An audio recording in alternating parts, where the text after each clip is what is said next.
Daily Vaser जो सड़कों पे हैं उनकी जो स्थायी करने की, परमानेंट करने की डिमांड तभी पूरी हो सकती है जब बाकी जितने भी मुद्दे हैं, चाहे वो बिजली के हैं, पानी के हैं, स्कूल के हैं, सड़कें हैं, लोग कहते हैं ये तभी पूरे हो सकते हैं जब स्टेट का दर्जा दोबारा हमें बहाल हो जाएगा।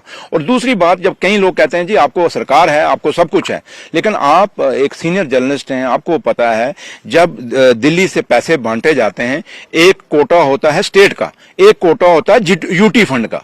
अब जब यूटी को यूटी के हिसाब से पैसा मिलता है, स्टेट को स्टेट के हिसाब से पैसा मिलता है। आज हमें यूटी के हिसाब से पैसा मिल रहा है, लेकिन डिमांड्स कौन सी हैं? वो स्टेट वाली हैं। तो इसलिए हम कहते हैं कि हमें स्टेट का दर्जा दिया है ताकि हमें दिल्ली की जो फंडिंग है वो हमें पूरी की पूरी मिले। इसमें कोई दो राय नहीं कि जो कुछ भी होता है जम्मू कश्मीर में, दिल्ली और यहां से नहीं, ये 75 साल की आजादी से बाद से भी जो पैसा आ रहा है दिल्ली से आता है। जम्मू कश्मीर का अपना कुछ नहीं है। कोई भी सरकार यहां रही उसने हमेशा दिल्ली से पैसे लेके जम्मू कश्मीर को चलाया। इवन के मुलाजमों की सैलरी तक दिल्ली से जब तक फंडिंग नहीं होगी नहीं होता। इसलिए कोई ये कहे जी बना दिल्ली से पैसा होता है, ये काम हम कब कहते हैं कि ये दिल्ली का पैसा नहीं है? दिल्ली किसकी है? क्या जम्मू कश्मीर के लोगों की दिल्ली नहीं है? ये दिल्ली, इस दिल्ली को पाने के लिए, इस लाल किले को तंगा जलाने के लिए क्या जम्मू कश्मीर के लोगों ने कुर्बानियां नहीं दी क्या? इसलिए हमने कुर्बानियां दी हैं। जितना पैसा जम्मू देश के बाकी स्टेटों का हिस्सा बनता है, उनका हक बनता है, उतना जम्मू कश्मीर के लोगों का हक बनता है। इसलिए जहां तक बिजनेस रूल का है, पहला तो हम स्टेट के लिए कहते हैं, और अगर जब तक स्टेट आप नहीं करते, कम से कम बिजनेस रूल तो हो जाए। आज यहाँ दो पावरें चल रही हैं। यहाँ पे आप एक देखें कि पुलिस हमारे हाथ में नहीं, आईपीएस आईएएस कैडर हमारे हाथ में नहीं। वो कौन सी सरकार जिसके अंडर पुलिस ना हो, ना आईएएस अफसर आईपीएस अफसर ना हो, वो कौन सा कैडर आपकी बात करें? जहां आप लॉ एंड ऑर्डर की बात करें, स्टेट गवर्नमेंट के हाथ में लॉ एंड ऑर्डर है ही नहीं है। परसों मुझे कोई पूछ रहा था जनाब बीएसएफ के जो एस्पायरेंट हैं उन पे लाठी चली, जनाब लोग हमारे खिलाफ नारा लगाते हैं, उमर अब्दुल्ला सरकार ने लाठी चलाई। भाई हमने कहां से ऑर्डर देना? हमारे पास तो पुलिस है ही नहीं।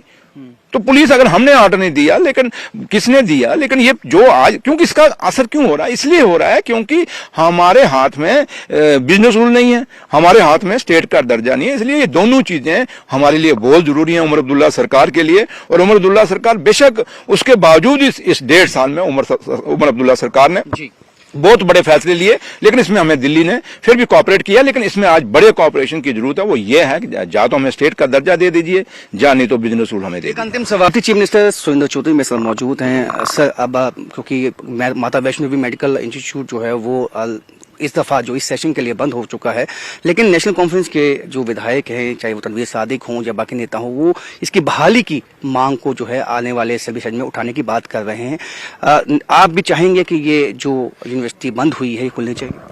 देखिए, माता वैष्णो देवी मेडिकल कॉलेज जो है ये किसी की डिमांड पे यहाँ पे मेडिकल कॉलेज नहीं खुला था। ये माता की कृपा हुई थी। अचानक पता नहीं क्या बोर्ड के दिमाग में, उनके जहन में आया और ये यहाँ पे कॉलेज खुल गया, और जिससे हमारे बच्चों की, यहाँ पे जम्मू कश्मीर के बच्चों की एडमिशन हुई। काश जो बाहर के बच्चे, जम्मू कश्मीर के बच्चे ना हो के, जो इनका डोमिसाइल नहीं, बाहर के बच्चे यहाँ पे जम्मू कश्मीर में और खासकर जम्मू के अंदर कितनी नौकरियां लग गई हैं। एक दिन भी बीजेपी के लोग उसके लिए कभी सवाल नहीं उठाया। और ये जो बच्चे, जो माता वैष्णो देवी मेडिकल कॉलेज के अंदर बच्चे थे, ये जम्मू कश्मीर के बच्चे थे, ये हमारे बच्चे थे। इस जम्मू कश्मीर के वो बच्चे जिन बच्चों ने हमेशा जम्मू कश्मीर का नाम रोशन किया और हमेशा देश का नाम रोशन किया।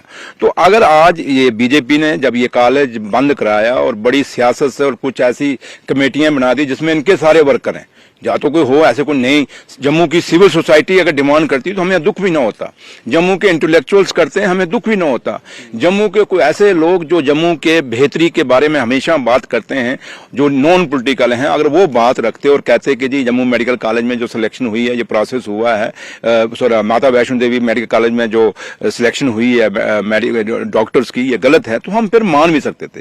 लेकिन ये लोग जो चेहरे हैं आप देखें, चाहे वो किसी भी, चाहे वो समिति के हैं, चाहे वो जो बीजेपी के लोग हैं, वो सारे बीजेपी के लोग हैं, और उन्होंने डिमांड की, और वो क्या कर रहे हैं, वो किस रास्ते पे चल पड़े हैं। आज माता वैष्णो देवी श्राइन बोर्ड का जो मेडिकल कॉलेज बंद होना और उस पर लड्डू बांट रहे हैं, भांगड़े मारने, ये कौन सी खुशी है? अपनी बर्बादी की, अपनी आने वाली नस्लों पे, मजा तब था कि यहाँ ड्रग्स जम्मू कश्मीर में और खासकर जम्मू में कितना ड्रग्स हो गया। ये देखिए आपके रजीब बस्ती जो कबीर बस्ती है, रजीब बस्ती है, बावे जो आज 80% वहां पे तो रोज न्यूज आप लोग चलाते हैं, वहां कितना ड्रग्स हो। जितना जोर शोर बीजेपी के लोगों ने या वो जो संघर्ष समिति थी या दूसरे लोग थे, अगर वो इसके लिए संघर्ष करते तो हम कहते कि जम्मू के बच्चों के लिए उन्होंने बात की है। जो बच्चे पढ़ाई के लिए वहां पे माता वैष्णो देवी मेडिकल कॉलेज में गए, उसके खिलाफ आंदोलन ये जम्मू के इतिहास में पहली दफा हुआ है।